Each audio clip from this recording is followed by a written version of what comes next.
السلام علیکم دوستو۔ مارچ 1981 کی دوپہر 2:15 پر پی آئی اے کا طیارہ PK 326 کراچی سے پشاور کے لیے اڑان بھرتا ہے۔ جہاز میں عملے کے 5 افراد سمیت 48 ملکی اور غیر ملکی مسافر سوار ہیں۔ میاں والی کے اوپر پرواز کے دوران 3 نوجوان اپنی سیٹوں سے اٹھتے ہیں۔ اسلحے کے زور پر پائلٹ کو جہاز کا رخ موڑنے پر مجبور کر دیتے ہیں۔ شام 5 بجے جہاز کابل کے ہوائی اڈے پر اتار لیا جاتا ہے۔ اس پاکستانی طیارے کی ہائی جیکنگ کی خبر اگلے دن عالمی میڈیا کی 6 سرخیوں سے نمایاں تھی۔ اغوا کاروں کی شناخت الذوالفقار اور پیپلز اسٹوڈنٹ فیڈریشن سے وابستہ 3 نوجوانوں کے طور پر کروائی گئی۔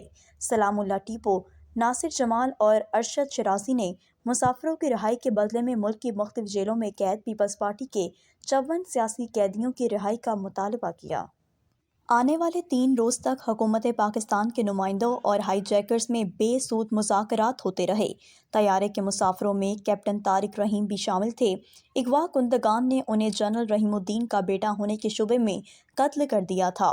اس کے بعد کسی ممکنہ ایکشن کے خدشے کے پیش نظر 7 مارچ کی صبح جہاز نے مسافروں سمیت شام کے دارالحکومت دمشق کا رخ کیا۔ ذوالفقار علی بھٹو کی حکومت کے خاتمے اور پھانسی کے بعد احتجاج اور مظاہروں کی پاداش میں پیپلز پارٹی کے رہنماؤں اور کارکنوں کی بڑی تعداد مختلف جیلوں میں قید تھی۔ ان میں پیپلز پارٹی کے سیکرٹری جنرل اور سابق وفاقی وزیر ڈاکٹر غلام حسین، سابق اسپیکر معراج خالد، سابق وزیر سید اقبال حیدر، میاں محمود علی قصوری اور سلمان تسیر شامل تھے۔ دوستو، دلچسپ بات یہ ہے کہ مسلم سٹار محمد علی اور حبیب بھی سیاسی قید کاٹ رہے تھے۔ اس ہائی جیکنگ کے بعد عالمی میڈیا میں ذوالفقار علی بھٹو کے بیٹوں مرتضیٰ اور شاہ نواز بھٹو کے نام کی گونج پھر سے سنائی دینے لگی۔ پیپلز پارٹی کی اس وقت کی قیادت نے ہائی جیکرز اور اس نئی تنظیم سے لا تعلقی کا اعلان کیا۔ بالآخر 12 مارچ کو حکومت نے جہاز کے مسافروں کے بدلے 54 قیدیوں کو رہا کرنے کا فیصلہ کیا۔ انہیں ایک خصوصی طیارے کے ذریعے 15 مارچ کو شام بھیج دیا گیا۔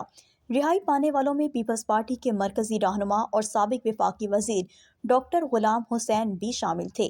ڈاکٹر غلام حسین نے گفتگو میں اس وقت کی حالات اور اپنی رہائی کی تفصیل بتاتے ہوئے کہا کہ سیاسی قیدیوں کو زبردستی شام بھیجا گیا تھا۔ ہم لوگ ہائی جیکنگ کے نتیجے میں رہا ہونے کو تیار نہیں تھے۔ ان کا مزید کہنا تھا کہ ہمیں زبردستی ہتھکڑیاں لگا کر طیارے میں سوار کر دیا گیا۔ میں نے زبردستی کرنے والے ایک اہلکار کے سر پر ہتھکڑی بھی دے ماری۔ ان کا مزید کہنا تھا کہ چونکہ طیارے کے مسافروں میں امریکی باشندے بھی شامل تھے، اس لیے پاکستانی حکومت نے دباؤ میں آ کر ہمیں شام بھجوایا۔ سابق طالب علم رہنما آصف بٹ کوٹ لکھپت جیل سے رہا ہو کر دمشق جانے والوں میں شامل تھے۔ دوستو، انہوں نے اپنی کتاب کہیں سولیاں سر راہ تھی میں طیارے کے اغوا، شام اور کابل کے حالات اور پاکستانی جیلوں میں اپنی قید کی داستان بیان کی ہے۔ رہائی پانے والے رہنما اور کارکن 25 دن تک دمشق کے ایک 5 اسٹار ہوٹل میں مقیم رہے، جہاں مستقبل کے لائحہ عمل اور جدوجہد کے طریقے پر اختلافات نے انہیں 2 حصوں میں تقسیم کر دیا۔ الذوالفقار کے ساتھ مل کر ضیاء الحق کی حکومت کے خلاف عسکری جدوجہد کے لیے رضامند 28 لوگوں نے کابل کا رخ کیا، باقیوں نے سیاسی پناہ کے لیے یورپ کا انتخاب کیا۔ ڈاکٹر غلام حسین کے مطابق انہیں اور دیگر 12 افراد کو اقوام متحدہ کی چھان بین اور ہدایت کے بعد پاسپورٹ جاری کیا گیا، جس کے بعد سویڈن منتقل ہو گئے۔ دوستو، سویڈن میں انہوں نے 1988 تک کا عرصہ سیاسی اور جمہوری جدوجہد میں گزارا۔ کابل جانے والوں میں آصف بٹ، ارشد ایوان، اعظم چودھری، لالا اسد پٹھان، پرویز شنواری اور طارق شیمہ بھی شامل تھے۔ آصف بٹ کے مطابق انہیں شامی پاسپورٹ پر براستہ ہندوستان کابل لے جایا گیا۔ ذوالفقار علی بھٹو نے پھانسی دیے جانے سے قبل کہا تھا کہ اگر مجھے قتل کیا گیا تو میرے بیٹے میرا انتقام لیں گے۔ بے نظیر بھٹو کے نزدیک ان کی تشریح تھی کہ بیٹوں سے مراد پیپلز پارٹی کے کارکن تھے، نہ کہ ان کے حقیقی بیٹے۔ انتقام سے مراد ڈکٹیٹرشپ کا خاتمہ اور جمہوریت کی بحالی تھا۔ اس کے برعکس مرتضیٰ اور شاہ نواز اسے باپ کی طرف سے قاتلوں سے انتقام کا اشارہ قرار دیتے تھے۔ آصف بٹ کی کتاب کے مطابق ضیاء الحق کے طیارے پر سوم 6 میزائل سے حملے کا ٹاسک آصف بٹ، ارشد ایوان اور اعظم چودھری کو دیا گیا۔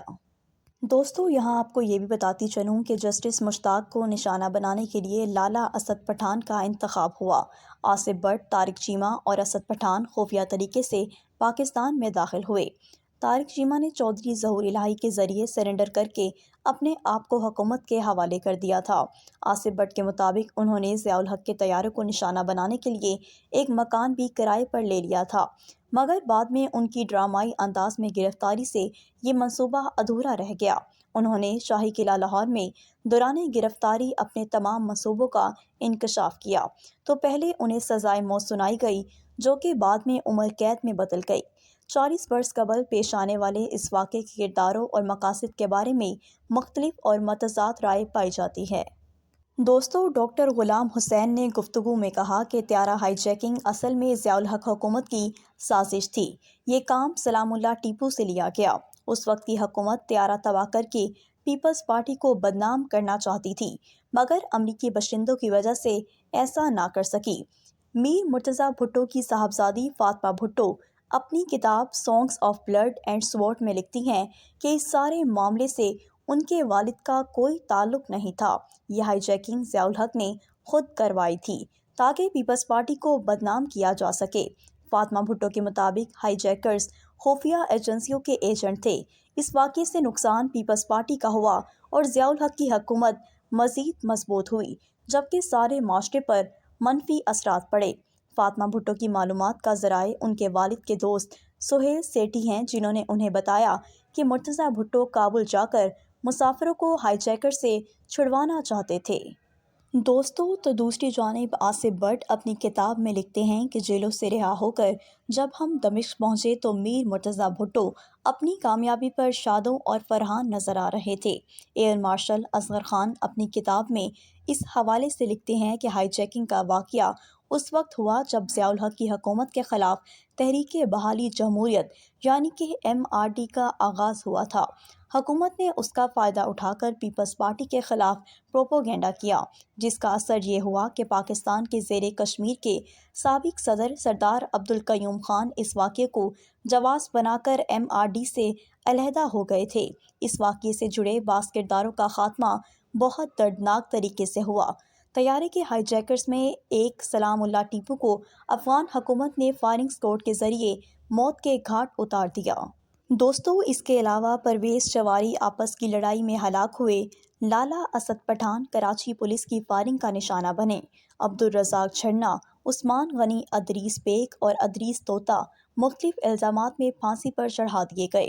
ذوالفقار علی بھٹو کے سابق مشیر اور مسلم لیگ نون کے موجودہ رہنما راجہ انور کو خفیہ ایجنسیوں کا ایجنٹ ہونے اور ان کے قتل کی سازش کے شبے میں افغان حکومت کے حوالے کر دیا گیا۔ انہوں نے پل جرخی جیل کی اذیتناک واقعات کا ذکر اپنی کتاب میں بھی کیا ہے۔ پیپلز پارٹی کے برسر اقتدار آنے پر ڈاکٹر غلام حسین وطن لوٹ آئے، جبکہ آصف بٹ کو بھی جیل سے رہائی مل گئی۔ میر مرتضیٰ بھٹو 1996 میں مبینہ پولیس مقابلے میں زندگی کی بازی ہار گئے۔ بقیہ دو کردار ناصر جمال اور ارشد شیرازی ابھی تک جلا وطنی کی زندگی بسر کر رہے ہیں۔ دوستو، اگر آپ کو ہماری آج کی ویڈیو انفارمیٹیو لگی ہے تو ویڈیو کو لائک کریں، شیئر کریں اور ہمارے چینل کو سبسکرائب کریں۔